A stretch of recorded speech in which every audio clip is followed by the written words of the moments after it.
Mga customer, another day, another parcel tayo. Open na naman tayo. Lagi na lang natin itong ginagawa. Aray, sabi ko na eh. Hindi mo lang pakisama talaga itong kunding na to. Yan na.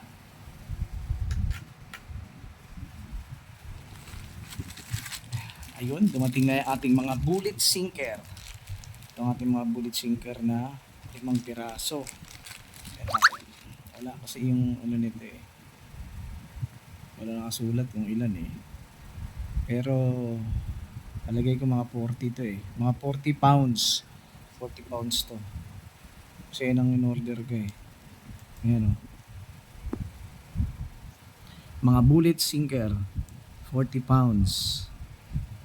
Yan. Ito, gagamitin ko to kapag hindi yung, hindi ko kasi alam kung anong tawag sa rig na yan pagka gumagawa. Yung parang bomb sinker nasa pinakadulo. Ito naman, yung hook mo yung pinakadulo.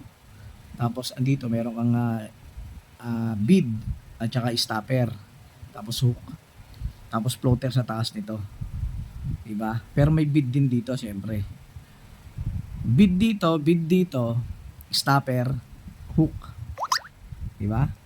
Pero gagawa rin ako ng yung gagamitan ng bomb sinker. Yan. O, ngayon, kung gusto nyo ng ganito, order na kayo. Lagay natin yung link ng Yellow Basket dyan sa baba. I-click nyo, buy here. Legit.